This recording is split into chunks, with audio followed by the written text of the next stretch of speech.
Hello everyone, welcome to exam academy. Guys, UGC NET paper 1 का higher education का ये session है जिसमें हम हायर एजुकेशन से रिलेटेड क्वेश्चन को सॉल्व करने की कोशिश करेंगे। इसमें हम पीवाईक्यूज़ और साथ ही साथ एमसीक्यू को सॉल्व करेंगे। आंसर के साथ साथ उससे रिलेटेड और भी इन्फॉर्मेशन आप लोगों को प्रोवाइड करते रहेंगे। तो जो लोग हमारे चैनल पर अभी नए हैं, कृपया चैनल को सब्सक्राइब कर लें और साथ ही साथ बेल आइकन को भी ऑन कर लें ताकि इस तरीके का वीडियो आप लोगों को टाइम टू टाइम मिलता रहे। तो चलिए सेशन को स्टार्ट करते हैं। मैं यहाँ पर आप लोगों के लिए कुछ इम्पॉर्टेंट क्वेश्चन सॉल्व कराने जा रहा हूँ जो एग्ज़ाम के पर्पज़ से बहुत ही इम्पॉर्टेंट क्वेश्चन माने जाते हैं। तो चलिए हम यहाँ पर सेशन को स्टार्ट करते हैं और उन क्वेश्चन को सॉल्व करने का प्रयास करते हैं। यहाँ पर जो आप लोगों के सामने जो पहला क्वेश्चन है वो है, यहाँ पर आप लोगों के सामने पहला क्वेश्चन है, निम्न अनुदान आयोग में से तृतीयक शिक्षा के कौन से अवयव हैं। इसमें ऑप्शन ए है प्राथमिक और माध्यमिक शिक्षा, ऑप्शन बी है उच्च शिक्षा, ऑप्शन सी है व्यावसायिक शिक्षा और प्रशिक्षण, ऑप्शन डी है दोनों या तो बी और सी। चलिए आप लोग अपना आंसर दे दीजिए, उसके बाद हम यहाँ पर अपने आंसर को देख लेते हैं। इसका जो आंसर है वो है ऑप्शन डी, दोनों, यानी कि प्राथमिक और माध्यमिक शिक्षा इसमें गलत है और उच्च शिक्षा और व्यावसायिक शिक्षा इसका राइट आंसर है। तो चलिए अगले क्वेश्चन में चलते हैं और अगले क्वेश्चन को भी देख लेते हैं। यहाँ पर हमारा जो अगला क्वेश्चन है वो है, निम्नलिखित में से कौन सा उच्च शिक्षा का निकाय है। इसमें जो ऑप्शन ए है वो है NCERT, ऑप्शन बी है AICTE, ऑप्शन सी है UGC और ऑप्शन डी है MHRD। यहाँ पर आप लोगों को बता दें MHRD इसमें एजुकेशन मिनिस्ट्री बन गई है, यानी शिक्षा मंत्रालय, इसका नाम बदलकर शिक्षा मंत्रालय कर दिया गया है। तो चलिए इसका आंसर देख लेते हैं। इसका जो राइट आंसर है वो है विश्वविद्यालय अनुदान आयोग। चलिए इसके बारे में थोड़ा सा डिटेल्स में, हम यूजीसी के बारे में थोड़ा सा डिटेल्स में देख लेते हैं। गाइस, यूजीसी का जो फुल फॉर्म है वो है यूनिवर्सिटी ग्रांट कमीशन, जिसे शॉर्ट में यूजीसी कहा जाता है। इसकी जो स्थापना है वो 28 दिसंबर 1953 को तत्कालीन शिक्षा मंत्री मौलाना अब्दुल कलाम आज़ाद ने औपचारिक तौर पर यूनिवर्सिटी ग्रांट कमीशन की नींव रखी थी। विश्वविद्यालय अनुदान आयोग विश्वविद्यालय शिक्षा के मापदंडों के समन्वय, निर्धारण और अनुरक्षण हेतु वर्ष 1956 में संसद अधिनियम द्वारा स्थापित एक स्वायत्त संगठन है। यानी 1953 में तत्कालीन जो मंत्री थे आज़ाद भारत के, जो तत्कालीन शिक्षा मंत्री थे मौलाना अब्दुल कलाम आज़ाद, उन्होंने औपचारिक तौर पर यूनिवर्सिटी ग्रांट कमीशन की नींव रखी थी और 1956 में इसे संसद में अधिनियम द्वारा स्थापित एक स्वायत्त संगठन बना दिया गया। विश्वविद्यालयों और कॉलेजों को अनुदान प्राप्त करने के अतिरिक्त आयोग केंद्र और राज्य सरकारों को उच्चतर शिक्षा के विकास हेतु आवश्यक उपायों पर सुझाव भी दिया करता था। इसका जो मुख्यालय है वो देश की राजधानी दिल्ली में अवस्थित है। इसके 6 केंद्रीय कार्यालय भी हैं जो पुणे, भोपाल, कोलकाता, हैदराबाद, गुवाहाटी, बेंगलुरु में स्थापित हैं।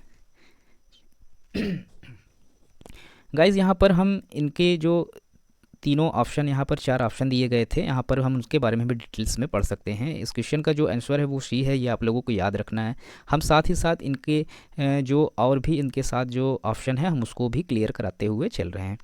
तो यहाँ पर यूजीसी के बारे में हम लोगों ने बात कर ली। अब हम बात करने जा रहे हैं NCERT के बारे में भी थोड़ा सा देख लेते हैं एक नज़र। यहाँ आप लोग देख सकते हैं कि NCERT की जो हिंदी होती है वो है राष्ट्रीय शिक्षा अनुसंधान एवं प्रशिक्षण परिषद।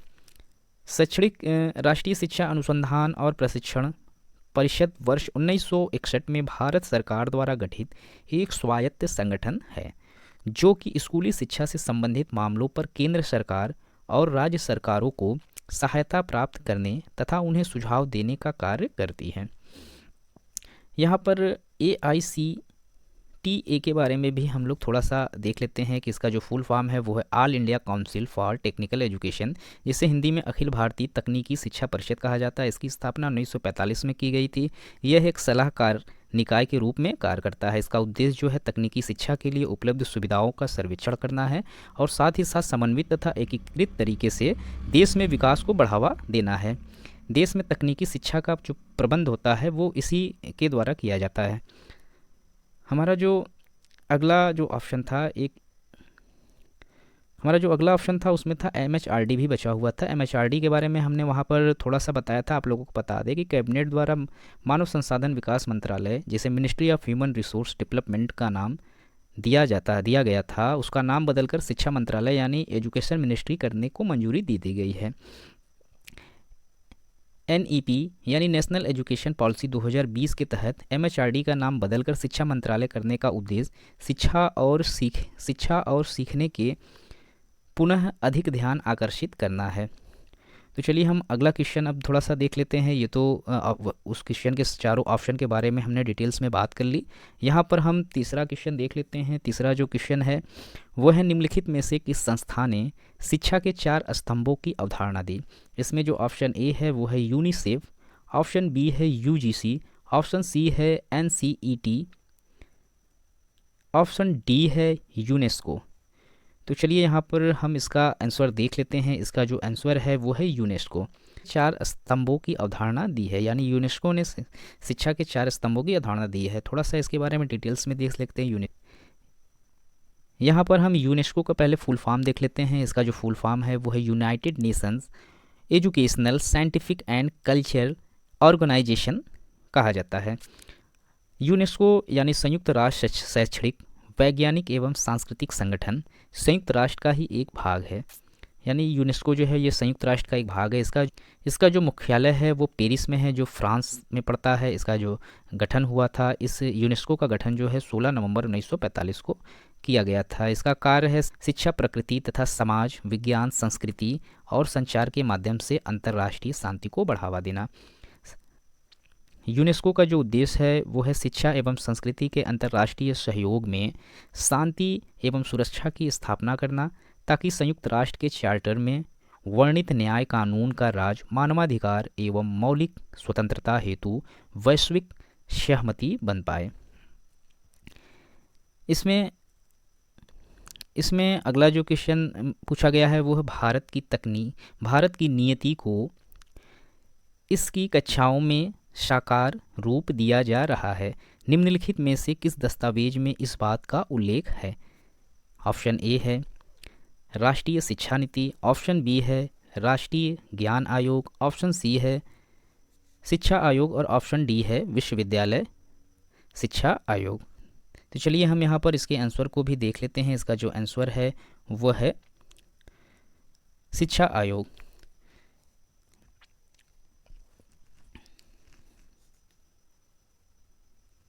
हमारा जो अगला क्वेश्चन है वो है, निम्नलिखित में से कौन सी संस्था सक्रिय विश्वविद्यालय की अवधारणा को प्रतिपादित करती है? ऑप्शन ए है UNDP, ऑप्शन बी है यूनेस्को, ऑप्शन सी है AICTE, ऑप्शन डी है UGC।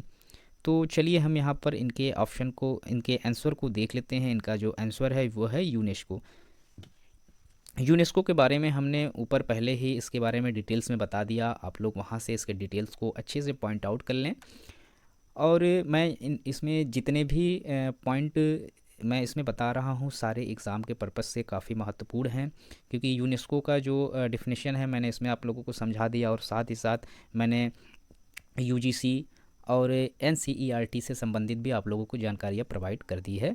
तो आप लोग इसे पॉइंट आउट करते रहिए। अगला जो हमारा क्वेश्चन है वो है, निम्नलिखित में से किस संस्था का उद्देश्य उच्चतर शिक्षा में विद्यार्थियों के नामांकन में वृद्धि करना है? यहाँ पर जो हमारा ऑप्शन है वो है ऑप्शन ए राष्ट्रीय उच्चतर शिक्षा अभियान, ऑप्शन बी है सर्व शिक्षा अभियान, ऑप्शन सी है दोनों यानी ए और बी, ऑप्शन डी है उपरोक्त में से कोई नहीं। यानी आप लोगों से क्वेश्चन में पूछ रहा है कि किस संस्था का उद्देश्य उच्चतर शिक्षा में विद्यार्थियों के नामांकन में वृद्धि करना है। तो अब विद्यार्थियों के नामांकन में वृद्धि करने की बात की जा रही है, तो हम यहाँ पहले आंसर देख लेते हैं, तो उसके बाद इसके ऊपर डिटेल्स में बात करते हैं। हमारा जो ऑप्शन है हमारा जो आंसर है वो है ऑप्शन ए ऑप्शन ए राष्ट्रीय उच्चतर शिक्षा अभियान। इसके बारे में हम डिटेल्स में अब बात कर लेते हैं। राष्ट्रीय शिक्षा उच्चतर अभियान, जिसे शॉर्ट में रूसा कहा जाता है, इसको रूसा के नाम से जाना जाता है। शॉर्ट में आप लोगों को एग्ज़ाम में पूछ लेता है कि रूसा का फुल फॉर्म क्या है। तो रूसा का जब भी फुल फॉर्म पूछा जाए तो वहाँ पे आप समझ जाएं कि राष्ट्रीय उच्चतर शिक्षा अभियान के बारे में पूछा जा रहा है। इसकी जो स्थापना है वो अक्टूबर 2013 में किया गया था। ये इसको केंद्र सरकार द्वारा अक्टूबर 2013 में रूसा का प्रारंभ किया गया था। रूसा का जो उद्देश्य है वह राज्यों में उच्चतर शिक्षा को बढ़ावा देने के लिए विभिन्न प्रयास को करना है। इस अभियान के तहत राज्यों के विश्वविद्यालयों और कॉलेजों के समानता, सभी की पहुंच और उत्कृष्टता बढ़ाने के लिए आर्थिक सहायता प्रदान की जाती है। वर्ष 2016-17 से केंद्र सरकार रूसा पर हर साल औसतन 15 वर्ष 2016-17 से केंद्र सरकार रूसा पर हर साल 1500 करोड़ रुपए खर्च करती है। तो गाइज़ आज के सेशन वीडियो में सिर्फ इतना ही आप लोगों के लिए। उम्मीद है कि आप लोगों को हमारा वीडियो काफ़ी पसंद आ रहा होगा। अगर आप लोगों को हमारा वीडियो पसंद आए तो आप लोग हमारे चैनल को सब्सक्राइब करें, लाइक करें और अपने दोस्तों को भी शेयर करें।